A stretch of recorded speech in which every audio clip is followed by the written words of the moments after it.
Ang maganda at mapagpalang araw po sa ating lahat mga kaibigan. Ayan.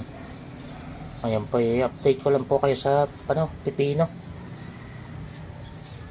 Ayan po, buhay na buhay pa. Ang date ngayon ay March 24 na. 24 ngayon na. Ito ay nabili daw ng January 6. Ay, anong picture na ngayon? March 24, yan hindi mala nagkano pa yung niya Ayan baka sabihin nyo yan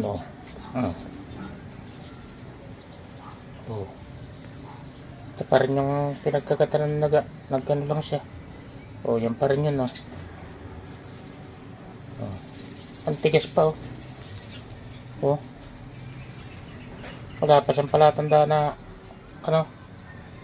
masisira. Lupit naman pipinon to, buhay na buhay pa. Itong isa naman yan yan, tutuyo na siya, pero ba't ganun pa, matigas din tingnan ko sa mga pipino ngayon.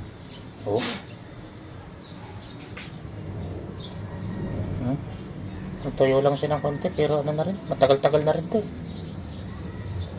Ilan linggo na itong puting pipino na to? Ha? Aba, hindi yung isang linggo, mahigit na itong isang linggo. Matitibay na ngayon masira ang mga gulay Kailan ba kayo nag-umpisa Biyernes? Aba, ito naman hindi nang nag-umpisa iba naman yan, naunang binili Kay galing ko lang binili. Ayun po, nandito lang muna. Maraming salamat po sa inyong pagsubaybay at pagtangkilik sa aking munting channel. At ngayon ay medyo may problema din yung aking YouTube. Hinihingi na po ng YouTube yung pin.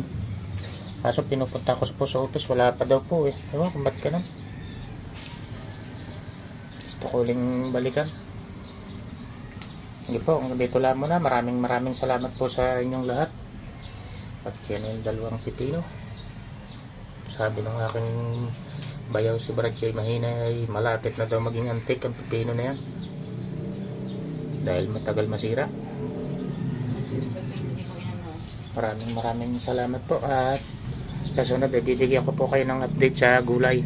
Medyo malalaki na rin po yung gulay namin, pero sa sunod ko na lang po kayo bibigyan ng update. Nandito lang po muna. Maraming salamat po. Bye bye. Ingat po kayong palagi.